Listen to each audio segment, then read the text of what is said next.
YouTube channel ಯಾರೆಲ್ಲ ನಾನು ಮೊದಲಾಗಿ ಚಾನಲ್ ನೋಡ್ತಾ ಇದ್ದೀರಾ, ಪ್ಲೀಸ್ ಲೈಕ್ ಮಾಡಿ, ಶೇರ್ ಮಾಡಿ, ಸಬ್ಸ್ಕ್ರೈಬ್ ಮಾಡಿ.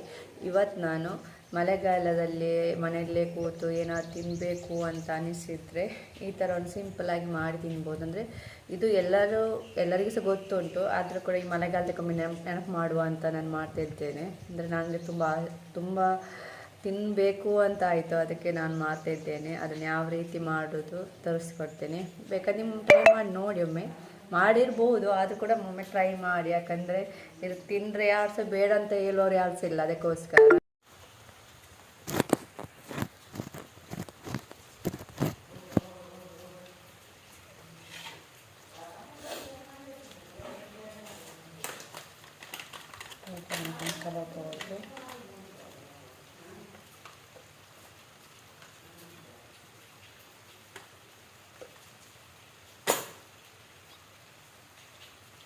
ಇದು ಕಬಾಬ್ ಪುಡಿ ಮತ್ತು ಅದಕ್ಕೆ ಸ್ವಲ್ಪ ನೀರು ಹಾಕಿ ತೆಲುಗು ಸ್ವಲ್ಪ ದಪ್ಪ ಕಲಸುವ.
ಮಾಡಿದ್ದೇನೆ ಇದನ್ನೇ. ಅಂದರೆ ಇಷ್ಟು ಸಾಕಂದರೆ ಇಷ್ಟು ನಾನು ಇಷ್ಟೇ ಮಾಡಿರೋದು.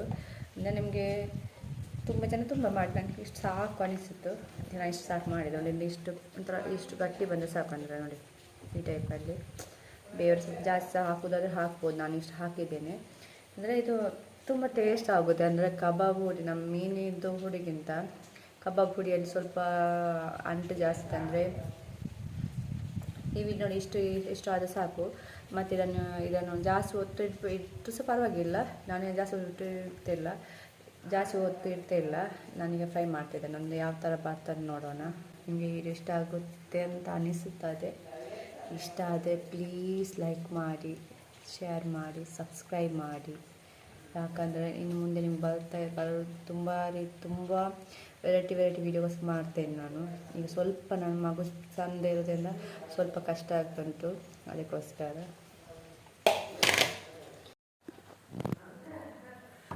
ಈಗ ಸ್ವಲ್ಪ ಆಯಿಲ್ ಹಾಕಿ, ಸ್ವಲ್ಪ ಆಯಿಲನ್ನು ಬಿಸಿಯಾದ ನಂತರ ಇದನ್ನು ಶೇಂಗಾ ಬೀಜ ಮಸಾಲೆ ಹಾಕಿ ಇದನ್ನು ಹಾಕುವ.